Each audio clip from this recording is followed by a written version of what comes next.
At first, in the 1800s, the effort was voluntary, asking tribes to sell their children, to send their children away to vocational schools.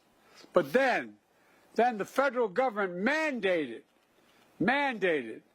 the removal of children from their families and tribes, launching what's called the Federal Indian Boarding School era.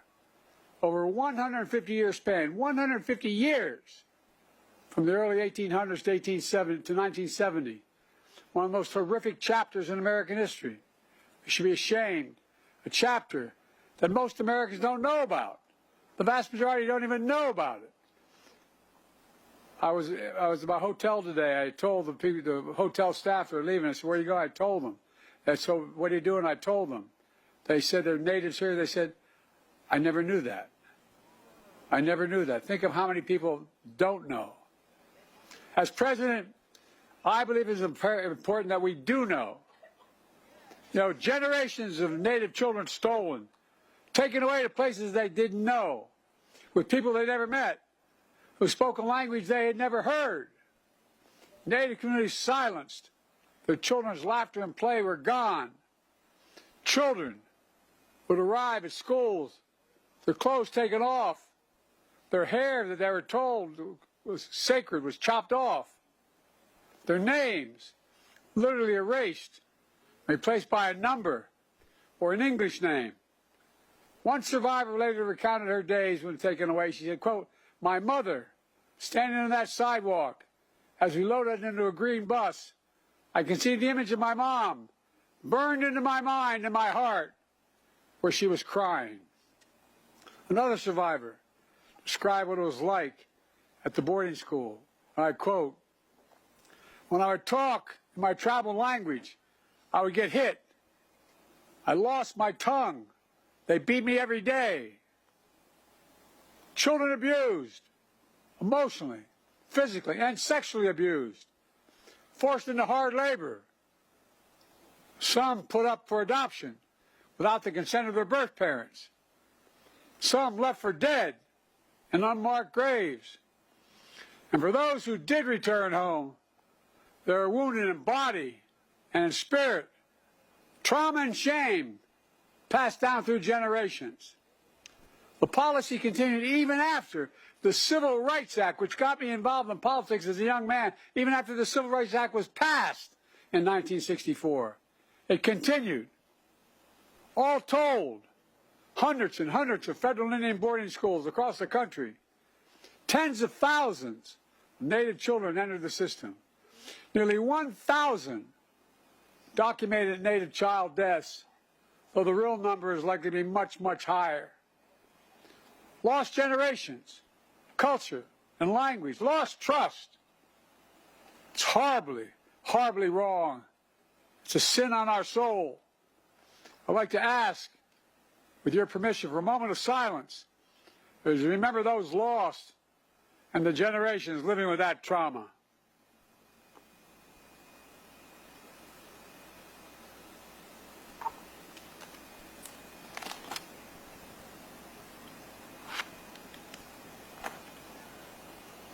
After 150 years, the United States government eventually stopped the program. But the federal government has never formally apologized for what happened until today. I formally apologize as President of the United States of America for what we did. I formally apologize. And it's long overdue. At a tribal school in Arizona, a community full of tradition and culture, and joined by survivors and descendants to do just that. Apologize, rewrite the history book correctly. I have a solemn responsibility to be the first president to formally apologize to the Native peoples. Native Americans, Native Hawaiians, Native Alaskans, and federal Indian boarding schools. It's long, long, long overdue. Quite frankly, there's no excuse that this apology took 50 years to make. The federal Indian boarding school policy, the pain it has caused, will always be a significant mark of shame a blot on American history. For too long, this all happened with virtually no public attention, not written about in our history books, not taught in our schools. Let her talk. Let her talk.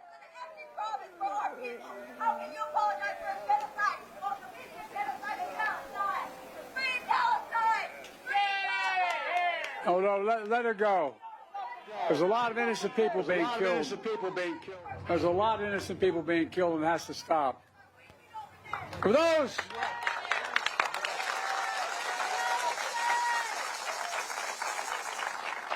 For those who went through this period, it was too painful to speak of. For a nation, it was too shameful to acknowledge. But just because history is silent doesn't mean it didn't take place. It did take place. While darkness can hide much, it erases nothing. It erases nothing. Some injustices are heinous, horrific, and grievous. They can't be buried, no matter how hard people try. As I've said throughout my presidency, we must know the good, the bad, the truth of who we are as a nation. That's what great nations do. We're a great nation. We're the greatest of nations. We do not erase history. We make history. We learn from history.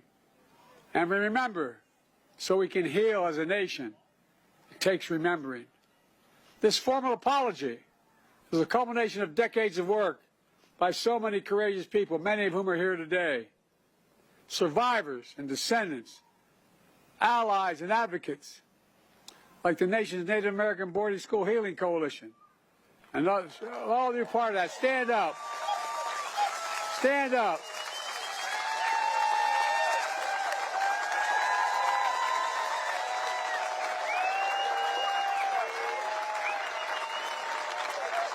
As my grandfather would say, you're doing God's work. And other courageous leaders spent decades shining a light on this dark chapter. And leaders like Secretary Howland, whose grandparents were children at one of those boarding schools. U.S. Interior Department, the same department that long ago oversaw federal Indian boarding schools. Guess what? The extensive work on the breaking ground has happened with her. It's appropriate that she is bringing an end to what that very agency did. Groundbreaking report. Documenting what happened. We owe it to all of you across Indian country the truth. Truth must be told. The truth must be heard all across America. But this official policy is only one step toward and forward from the shadows of failed policies of the past. That's why I've committed to working with indigenous communities across the country to write a new and better chapter in our history, to honor the solemn promise the United States made to tribal nations to fulfill our federal trust and treaty obligations. It's long, long, long overdue.